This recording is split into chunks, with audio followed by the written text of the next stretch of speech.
Bom, vamos falar um pouquinho então de cistócio aneurismático e condroblastoma. Tá?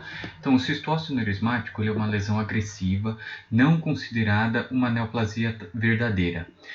Ele acomete qualquer osso, principalmente o húmero proximal, o fêmur distal, a tíbia proximal. Tá? 50% dessas lesões elas estão nos ossos longos. E coluna, de 15 a 20% segundo Campbell até 30% segundo Lovell. Pega principalmente elementos posteriores, tá, com frequente extensão para o corpo vertebral e níveis adjacentes. Agora, o envolvimento de 2 ou mais corpos vertebrais num cisto-ósseo aneurismático não é incomum e ele também pode gerar aí vértebra plana. Tá? Não é a causa mais comum de vértebra plana, a gente vai ver que a causa mais comum é a estiocitose, mas ele também pode gerar vértebra plana. Geralmente são pacientes femininas, tá? Mulheres abaixo dos 20 anos. Segundo o TAD, a incidência entre os sexos é igual, mas 80% desses pacientes eles estão na faixa etária de adolescentes. O raio-x é uma lesão então lítica, que ela eleva o periósteo. Em geral, ela tem as margens bem definidas e excentricamente localizada da metáfise.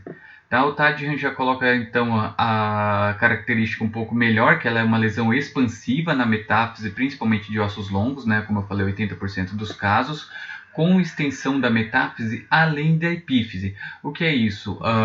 Diferente do cistócio simples, o cistócio aneurismático ele pode alargar a metáfise além dos limites, vamos dizer assim, laterolaterais da epífise, tá certo? Ela não invade a epífise. Tem a descrição de alguns cistos ósseos aneurismáticos invadindo a epífise, mas isso é extremamente raro, é exceção. Então ele pode alargar bastante a metáfise além da epífise, né, além dos limites da epífise, o que é diferente no cisto ósseo simples, que ele não faz isso. Na ressonância, um líquido que a gente observa com dupla densidade usualmente diferencia o cisto ósseo aneurismático do simples, porque aquele conteúdo líquido no cisto ósseo simples, né, o fluido cístico, ele é homogêneo, ele não tem duas densidades como o aneurismático. Pode estar associado a outras lesões, como o tumor de células gigantes, o condroblastoma, o osteoblastoma, a displasia fibrosa, o fibroma não ossificante, o fibroma condromixoide, cisto ósseo simples, o osteosarcoma telangiectásico, o condrosarcoma e até doença metastática. Ou seja, todas essas lesões podem ter um componente secundário de cisto ósseo aneurismático. Então, cerca de 65% das lesões do cisto ósseo aneurismático são primárias e cerca de 35% ele está associado a outras lesões. Tá? Então, a presença do cisto ósseo aneurismático secundário em outras lesões ela não altera o prognóstico nem o tratamento da lesão primária, tá? Não muda nada. É descrita uma variante sólida do cisto ósseo aneurismático, que ele é referido como granuloma reparativo de células gigantes. Tá? O Campbell e nenhum dos outros livros entra em algum detalhe sobre isso. Tá? E no TADHAN ele tem duas divisões, uma divisão e uma classificação sobre o cisto ósseo aneurismático. Então ele é dividido em 3 fases, que tem a fase incipiente, é uma pequena lesão lítica excêntrica ou simplesmente um levantamento periosteal sem lesão intramedular visível. A fase média, que tem um crescimento destrutivo, rápido, com alterações periosteais, e a lesão ela pode ser facilmente confundida com uma neoplasia maligna. E tem a fase de cura ou estabilização, que é um crescimento lento e formação de osso esclerótico, tá certo? E tem a classificação de Kapana, que ele tem, vamos dizer, a inicial, que é o inativo, uma capa periosteal íntegra com margem óssea definida, o ativo, capa periosteal descontínua com margem óssea parcialmente definida, ou seja, ele começa daqui para cá a ter uma agressividade maior. E o agressivo, que é uma lesão lítica agressiva sem margem óssea definida. Na verdade, esse aqui de fases e essa classificação de Kapana nada mais é que um tipo de classificação de Hennig para tumores benignos. Funciona como inativo, ativo e agressivo do mesmo jeito, tá certo? Então, o tratamento no cisto ósseo aneurismático, você pode fazer a curetagem e o enxerto ósseo, tá? A taxa de recorrência é entre 10% a 20%. Alguns trabalhos eles colocam até 59%, 60%, mas isso aqui geralmente é aquele paciente que acaba fazendo só a curetagem simples, sem ser a curetagem que a gente chama de estendida. O que é essa curetagem estendida? Então, a curetagem simples, você vai lá, raspa a lesão e acabou. Se você faz o enxerto, alguma coisa do gênero. Quando você faz a curetagem estendida, a extensão da curetagem, na verdade, é o que a gente chama de adjuvância. Você vai cauterizar a lesão ou com fenol ou com o eletrocautério. Você tem várias opções ali para você colocar. Você pode usar o drill também, né, a cebolinha, para você raspar, dar uma segunda, uma segunda mão na curetagem e depois o enxerto. Então a curetagem estendida a gente fica aqui, a curetagem simples a gente vem para cá. Em geral associada a pacientes menores de 15 anos, tá certo? A maior taxa de recorrência, cistos centralmente localizados e curetagem inadequada. Geralmente a curetagem acaba sendo inadequada por causa da proximidade com a fise, tá? Nos pacientes com a fise aberta, aí você não consegue curetar tanto para não lesar a fise. Pode ser feita a ressecção marginal, principalmente naqueles ossos que são dispensáveis, embolização, criocirurgia ou crioterapia, radioterapia em baixas doses, principalmente nas lesões muito recidivantes, que são inoperáveis ou de difícil acesso, como na coluna. E os tumores recidivados, eles podem ser tratados como os tumores primários, tá bom? Então aqui, alguns exemplos de cistose aneurismático, a gente tem aqui a radiografia, que não está tão boa, a radiografia do Campbell, que a gente vê a lesão. Aqui na ressonância a gente vê o tamanho da lesão maior, tá uma lesão metafisária, ela fica próxima à epífise, mas não invade a epífise.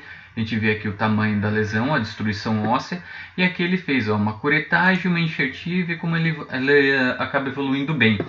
Então aqui, do procedimento cirúrgico, você abre a lesão, você faz uma janela, a janela tem que ser pelo menos da extensão da lesão para você ter certeza que você está curetando tudo, tá bom? Você vê aquela parte sanguínea da lesão, tá certo? Aqui depois da curetagem, tá bom?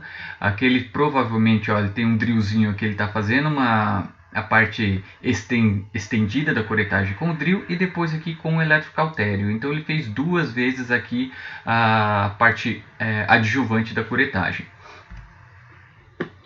Aqui também um rádio distal, ó, isso aqui que eu quis dizer, ó, você vê o tamanho da epífise e como ele alarga a metáfise além dos limites da epífise, tá bom? E alarga bastante. Aqui ele fez uma curetagem, uma enxertia com um enxerto sintético, tá certo? E aqui evoluiu bem em termos de diminuição do volume também da lesão, tá? E aqui um número proximal, a gente vê, ó, uma radiografia em anteroposterior e aqui provavelmente um axial, a gente vê toda a lesão, e aqui pós-curetagem e enxertia, tá bom? Aqui também na região, ó, elemento posterior da coluna, a gente vê aqui, ó, o pedículo bem aqui, o processo espinhoso bem aqui, o pedículo aqui da vértebra, a gente vê o tamanho da lesão. Aqui no caso ele ficou só em elemento posterior, não invadiu o corpo.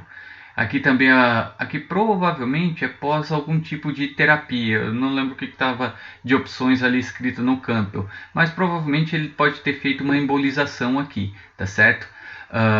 Aqui ele já fala de um cistose aneurismático de ramo púbico recidivante, ele colocava lá no texto. Aqui a gente vê, ó, na ressonância, isso aqui é a dupla densidade, tá certo?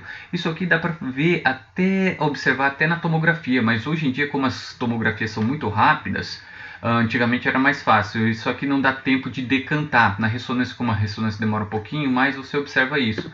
Mas isso aqui, essa dupla densidade, também não é patognomônico, só é comum de apresentar no cistose aneurismático. E aqui eles partiram para uma ressecção.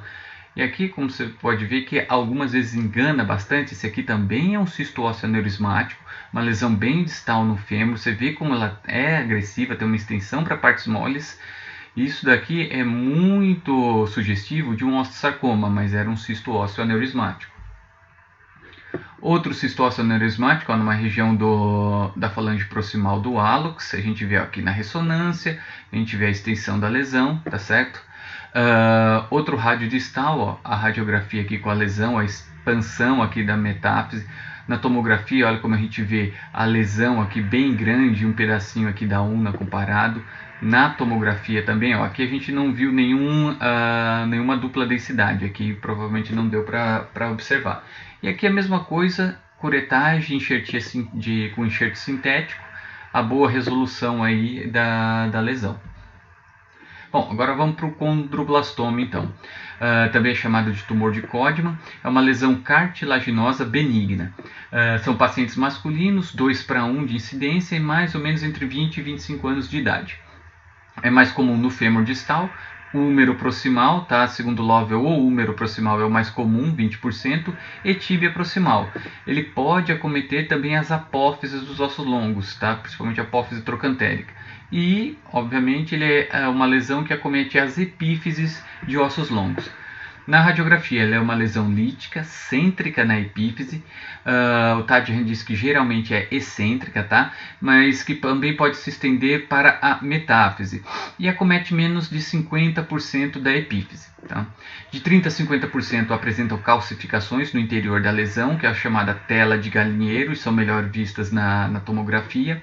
E em geral, essas lesões se apresentam em estágio 2 ou estágio 3 de Hennig, ou seja, uma lesão benigno ativo ou um benigno agressivo.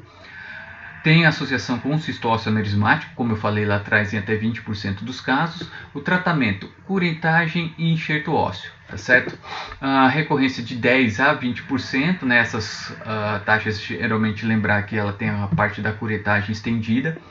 Podem gerar metástases pulmonares benignas em menos de 1 a 2% dos casos, e a malignização do condroblastoma é extremamente rara.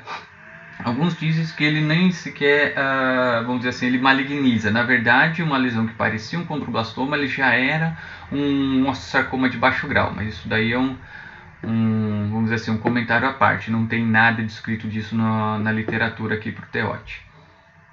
Então, na radiografia, ó, a gente vê um húmero proximal, uma lesão na epífise humeral estendendo aqui para a metáfise, a gente vê bem na tomografia. Nessa tomografia aqui, por acaso, a gente não vê nenhum tipo de calcificação. A gente vê até um nível hídrico aqui, né? Um nível hídrico, não, mas uma dupla densidade, algo do gênero aqui.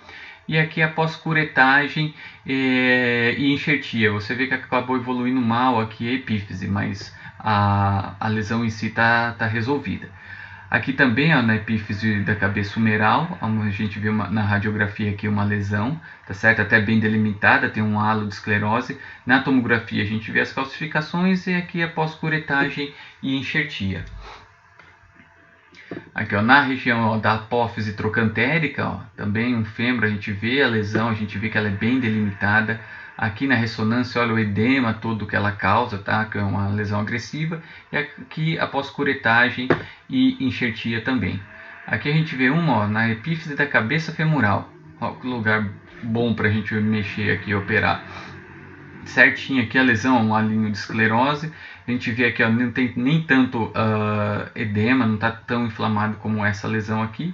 E aqui a gente vê, ó, provavelmente aqui para cá deve estar a cabeça do paciente, aqui as pernas. Eu acredito que isso aqui seja uma via anterior, tá certo? E aqui ele faz a janela na cabeça, a curetagem e a cimentação, tá certo? Vamos lá, mais um condroblastoma, ó, numa tíbia proximal, a gente vê a lesão óssea aqui, ó, ela pega a epífise e ela estende para a metáfise. Ela está realmente excêntrica na epífise, ela pega menos que 50%, como a gente viu ali no texto, tá? Ela pega a porção posterior aqui, ó, bem aqui na ressonância. E aqui a mesma situação, ó, abre, faz a janela do tamanho da lesão, faz a curetagem, aqui ele está passando o drill e aqui cauterizando com o eletrocautério.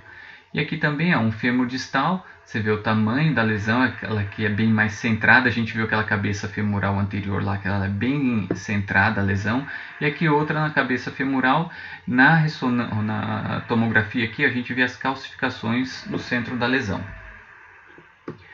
Mais uma, ó, também na epífise distal do fêmur, a gente vê essa daqui, tá bem centradinha, ó, a lesão aqui na ressonância, a gente vê ela bem direitinho, e também aqui num talos, ó, nessa radiografia a gente consegue ver até as calcificações dele, e aqui toda essa parte de edema que a gente vê dentro do talos pela ressonância, tá certo?